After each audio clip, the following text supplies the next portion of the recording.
my feet. Step in style. Walk in wellness.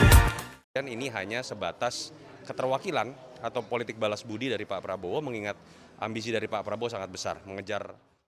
Kode-kode dari Gerindra sendiri kan sudah mengarah pada bahwa nantinya kabinet diumumkan beberapa hari justru sebelum pelantikan. Ya. Melihat transisi yang terjadi sekarang seperti apa, Mas, dari pemerintahan Pak Jokowi ke Pak Prabowo? Ya, kalau saya lihat kan seperti ada sebuah panggung pertunjukan yang ingin ditunjukkan kepada publik ya, sehingga kemudian tidak terkaget-kaget. Jadi mungkin kalau kita bicara beberapa hari sebelum, mungkin ya kalau kita bicara dulu pengalaman zaman Pak SBY, Pak Jokowi, akan ada yang dipanggil mungkin ke Hambalang untuk kemudian fit and proper test, sehingga kemudian publik sudah mulai bisa berdiskusi mengenai nama-nama yang akan muncul. Mengingat memang ini kan akan ada situasi yang mengagetkan seperti kita bahas, akan ada penambahan jumlah menteri yang jumlahnya sangat banyak.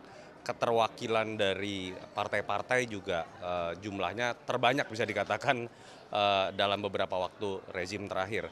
Jadi mungkin akan ada panggung pertunjukan seperti itu. Sesudahnya saya dengar juga akan ada diklat di Akmil kalau saya tidak salah, yang dilakukan untuk training, kekompakan dan lain-lain. Dan ini bagus dalam konteks marketing politik. Tetapi yang paling penting kan adalah bagaimana kemudian bisa ditunjukkan kepada publik koalisi dan kabinet yang gemuk dan besar ini, lalu kemudian mewakili hampir semua partai. Kalau PDI Perjuangan masuk berarti semua partai, tidak mengorbankan kualitas dari menteri itu sendiri. Jadi jangan sampai kemudian ini hanya sebatas keterwakilan atau politik balas budi dari Pak Prabowo, mengingat ambisi dari Pak Prabowo sangat besar. Mengejar pertumbuhan ekonomi 8% itu jauh melebihi bahkan ambisi Pak Jokowi dalam 2 kali pemerintahan.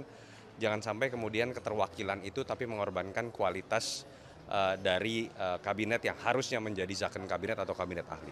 Mas, kalau melihat misalkan PDIP akhirnya masuk ke dalam kabinetnya Pak Prabowo, apakah melihat ini bahwa tidak ada intervensi Pak Jokowi sebenarnya jika PDIP akhirnya masuk, atau gimana sebenarnya? Ya, kalau saya melihat dari awal saya percaya Pak Prabowo bukan orang yang bisa diintervensi dalam konteks ketika sudah memegang kekuasaan.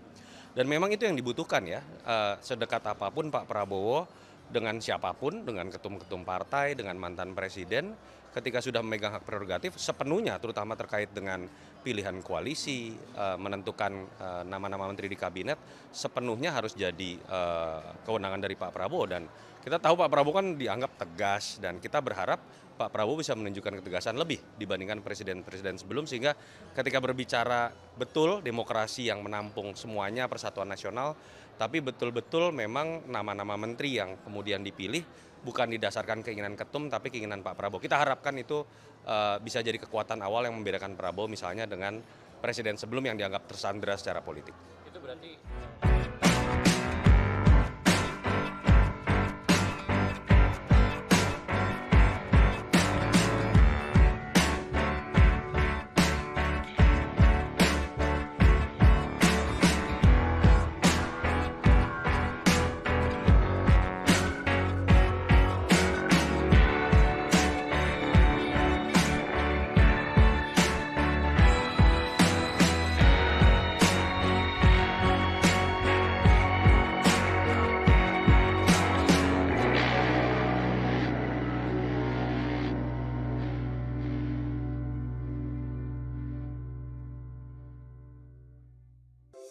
Di antara banyak sumber informasi, kami layak dipercaya.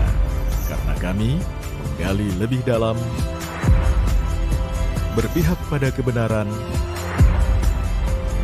berpegang pada data dan fakta, agar layak Anda jadikan referensi.